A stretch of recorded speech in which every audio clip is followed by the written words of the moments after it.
First, a look at the difference that women are making in races around the state.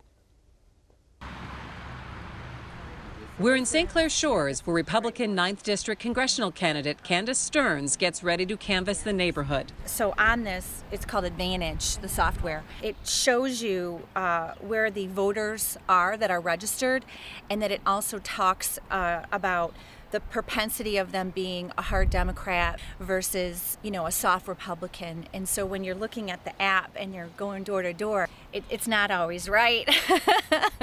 They do a good job sometimes trying to guess. And I would probably say about 60% of the time it's right. So Stearns and crew aren't skipping anyone on this route. A first-time candidate, she's one of the 10 women running for the 14 congressional seats in Michigan. Just 2 Michiganders in the House are women, but that number goes up to 4, maybe 5, and a slim possibility of 6 after Election Day if the pollsters are to be believed. So how many are in Congress altogether? There's only 15% of our reps, our congressional members, are women right now, and I think it works out to be something like 43 or something like that. It's very low. I think women in particular are good at saying, let's agree to disagree on this. Let's see what we both agree on, put it in a bill, get it voted on, and move it up the chain.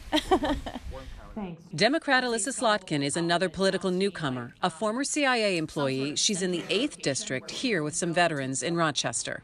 There's really a ton of really tremendously important issues related to veterans around access to health care, good health care at the VA, mental health issues, making sure our veterans go easily into jobs and translate their hard-fought skills into real work.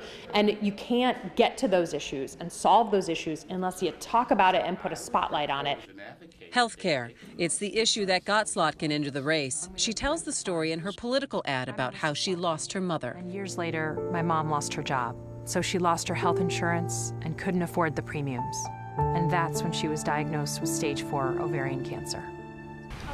Now Republicans are talking health care too, trying to assure voters pre-existing conditions will still be covered. Stearns spent more than 2 decades in the health insurance business. Are you planning on voting? It's not true. She doesn't want to kill Obamacare. She wants to fix it. What's been going on, in D.C. is one side, lies about this, and then the other side lies about that. And what's really happening with health care, they're not taking it away. They're giving choices back is what they're doing. Beyond health care, the jobs and pocketbook issues often come up. This confirmation process has become a national disgrace. And then come questions about the controversial Supreme Court Justice Brett Kavanaugh, how he might affect the House races.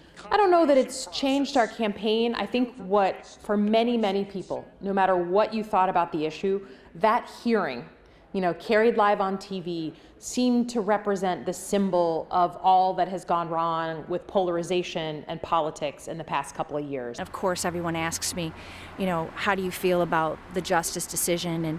And I always tell them that, as far as I'm concerned, everybody should have due process.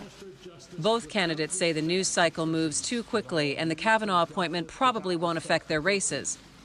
But according to Slotkin, the Trump election 2 years ago has brought her new support, some women who appear in an online commercial. I am Lori Rassa, and I'm a registered Republican. Our fastest growing category of volunteer are Republican women here in Oakland County.